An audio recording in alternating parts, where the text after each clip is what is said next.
journeyed barefoot along the shores of the Ganges. He led us in the learning of the way to liberation, guiding us through the darkness like a path of light.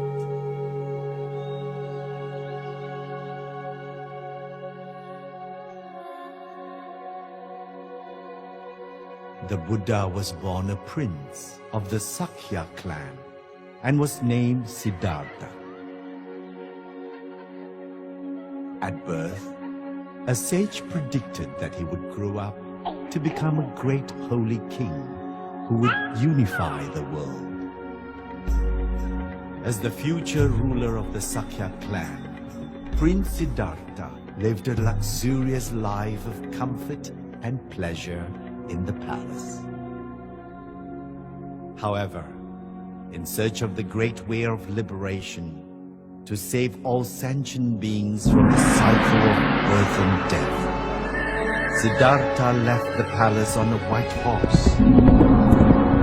He came to a forest at the foot of the snowy mountains, and there he practiced asceticism. For 6 long years, Siddhartha endured every form of ascetic practices until he finally realized that the middle path was the answer. Cultivation is like playing a musical string instrument. The string will snap if it is too tight, or not make any sound if it is too loose. Indulgence in sensual pleasure or extreme penance are attachments. Be at peace with the middle path for achieving the liberation of body and mind. Siddhartha sat in cultivation beneath the Bodhi tree. Alone, he confronted the tortuous assailants from Mara's evil hordes.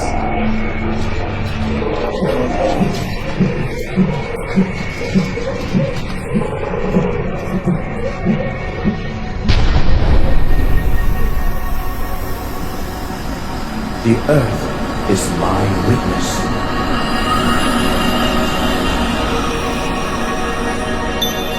At that instant, Siddhartha was in complete tranquility and perfect emptiness.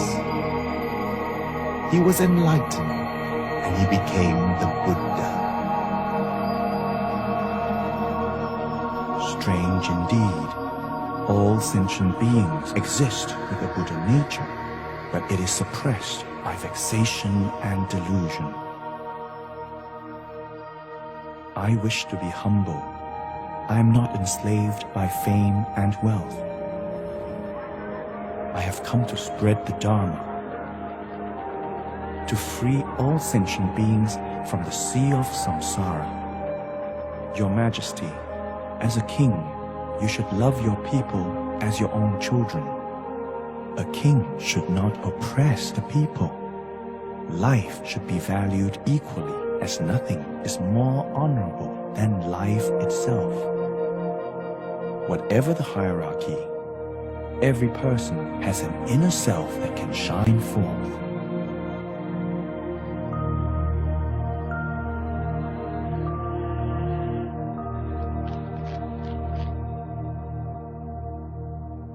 Buddha, please let go of me. I am dirty. Niti, we should not look down upon ourselves. One does not become distinguished by one's birth, but by one's behavior. You clear the dirt from people's homes. I clear the dirt from people's hearts. Hence, you and I are the same. Please rise.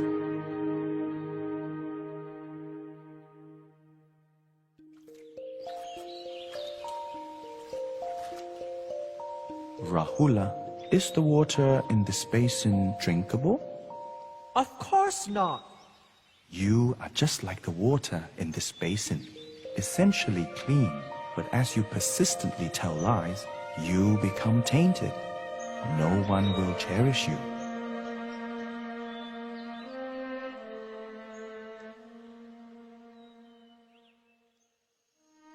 Aniruddha, let me do the sowing for you.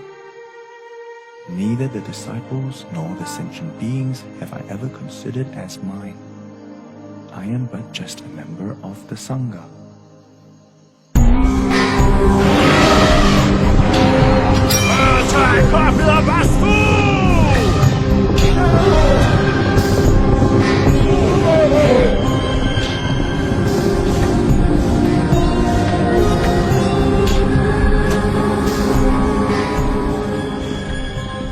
World-honored one, why do you sit under a withered tree exposed to the sun? Please go into the shade. The shelter of your own clan is far better shade than that of any tree.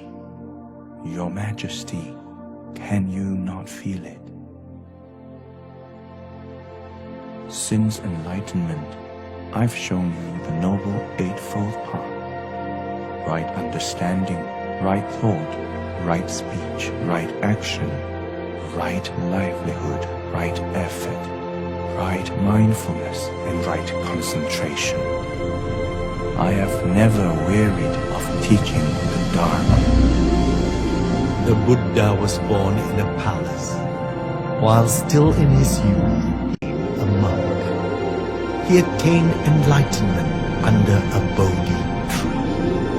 At the age of 80, between a pair of Sala trees, the Buddha entered Nirvana.